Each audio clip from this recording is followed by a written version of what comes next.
Yo, what is up everybody, Mad Luigi here, and today I want to talk about something I mentioned in my last video on the lore of Radahn. A good number of people in the comments expressed contention with the idea I presented that Radahn was acting on Ranni's side.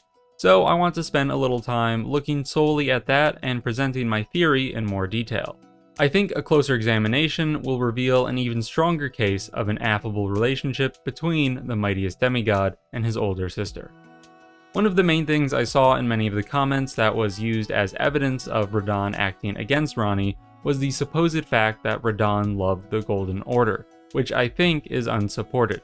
The idea goes that because Radahn glorified his father to some extent, but really Godfrey, first Elden Lord and the Golden Lion of the Order, then Radahn also glorified the Golden Order itself.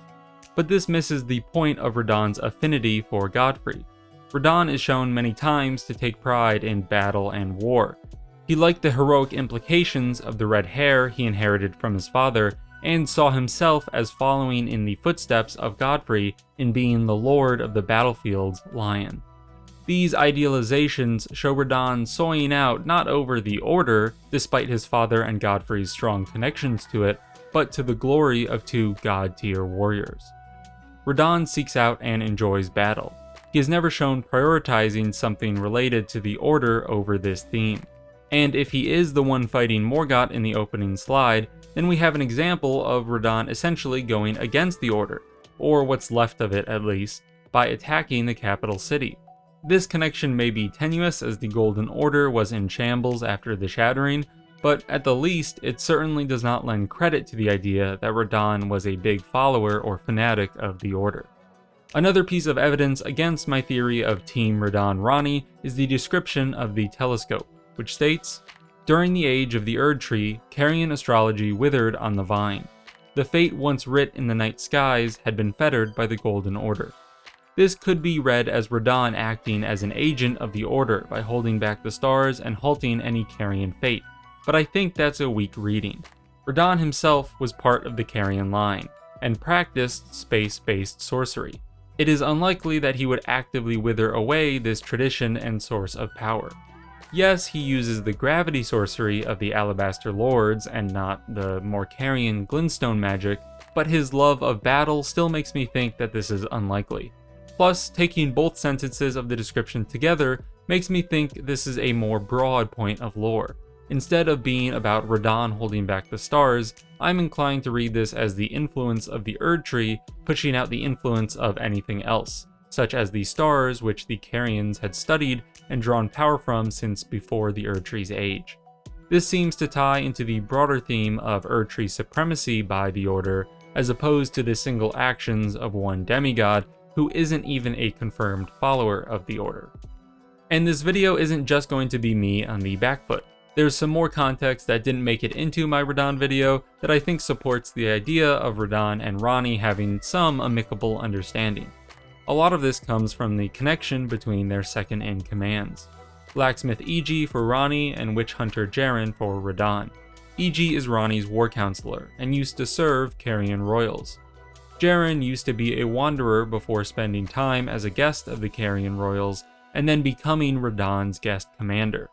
We see the Carian tie, which makes sense as both Ranni and Radahn would have spent their youths in the Carian court. But further than this is their dialogue. Both of them have words about the other. When asked, Jaren says, "Well, I haven't heard that name in an age. Then you must serve Princess Ranni. The next time you speak to Iji, tell him this. The festival of Radahn will surely set Ranni's fate back into motion. By the by, is that old fool still hammering out weapons? His enormous frame cramped in that little place? Bit of a haughty sort. Strange fella when I knew him. And funny thing, his swords were all blunt as stone, but not one of them decayed when faced with a scarlet rot." Here we learn two important facts. First, Jaren is giving advice to Iji about how to help Ranni move forward, by killing Radahn in the festival. Second is that despite jeering at them, Jaren commends Iji's weapons and reveals that they were used by Radahn's army. The mention of Scarlet Rot references the Battle of Radahn and Melania, along with their forces. EG made some, if not all, of the weapons that Radahn's army fought Melania with. This is a large indication of trust and allyship if anything was.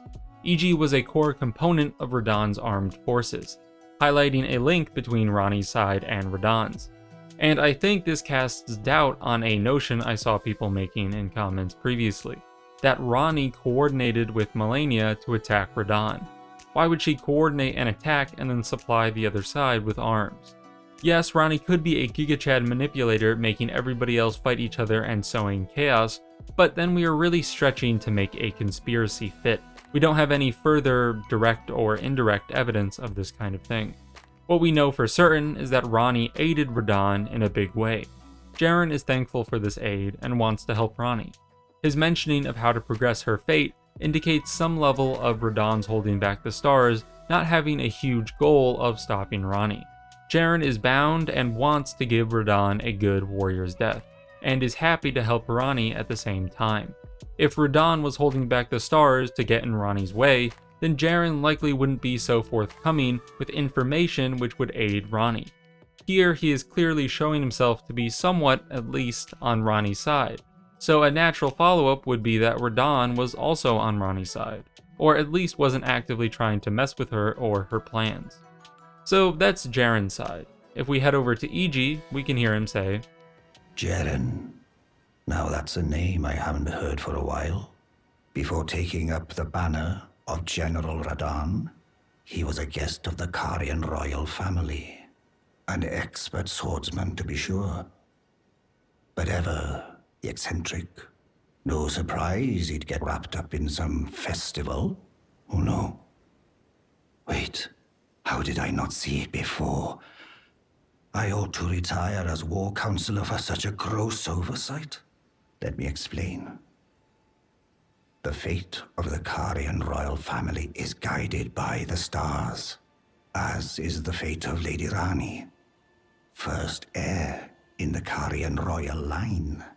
But General Radahn is the conqueror of the stars, who stood up to the swirling constellations, halting their movement in a smashing victory.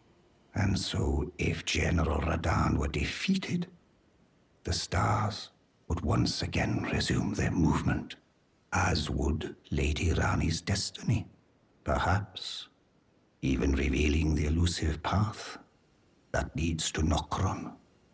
So EG rambles a bit more and doesn't give as juicy of extra lore, but his words are still important because they highlight how EG, as war counselor, doesn't make any sort of insinuation about Radahn acting against Ranni through his star stopping. He even goes so far as to call it a smashing victory, which isn't necessarily positive, but basically sounds like EG is congratulating Radahn for such an impressive feat. If it was clear that Radahn was doing this to spite Ranni, then it doesn't seem likely that EG would ignore that and go on to basically commend Radahn. From these connections, it gets pretty hard to paint a picture of Radahn intentionally acting against Ranni. The bond between their forces suggests that they are on good terms, or were at their most recent interaction. Radahn's halting of the stars seems like a grand feat, with at worst neutral implications in how it impacts others, at least by the intention. Perhaps no one knew what impact this stellar battle would have, but we can say at least with a moderate amount of certainty that it was not done with the intention of spiting Ranni. Radahn likely just saw it as a grand avenue for battle, as there weren't too many big battles left to be had after the time of Godfrey.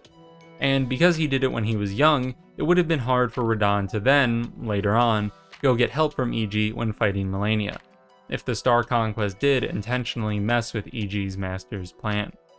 Now, yes, the EG weapon reference could be explained in that EG made weapons for Radahn's forces long ago, and they just happened to be rot resistant.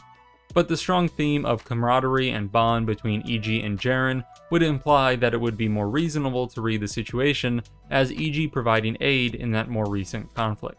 The themes and subtext and even explicit text really point to EG and Jaren being on good terms and wanting to help each other and, to some degree, each other's masters. We see that explicitly with Jaren helping Ranni. And such a positive bond between sub-commanders, while it could happen with the main commanders butting heads, I don't see any reason to believe that they're not representative of a positive relationship between their commanders.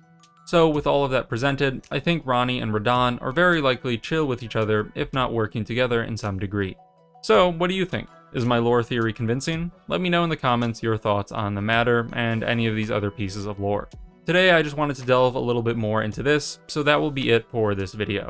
I hope you enjoyed, and make sure to subscribe if you want to see more videos like this on Elden Ring, lore, game analysis, and more. Thanks for watching. Peace. Also, just one more example of Iji and Jaren being bros, which supports Ranni and Radahn being chill.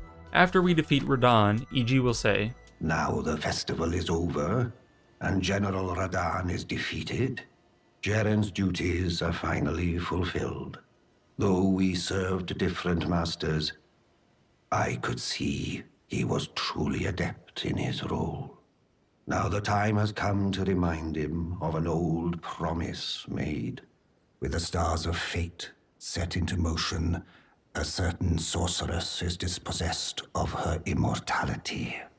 Finally, we can be rid of a long-standing Carian weed. Iji is talking about Sellen here, who we see Jaren want to kill and who we can help Jaren kill or defend from Jaren. Regardless of where they stand with Sellen, this is another point of connection between the two second-in-commands. Jaren and Iji seem to have quite the number of ties between them, and I think this really makes the case that their leaders, Ranni and Radahn, are on pretty okay terms.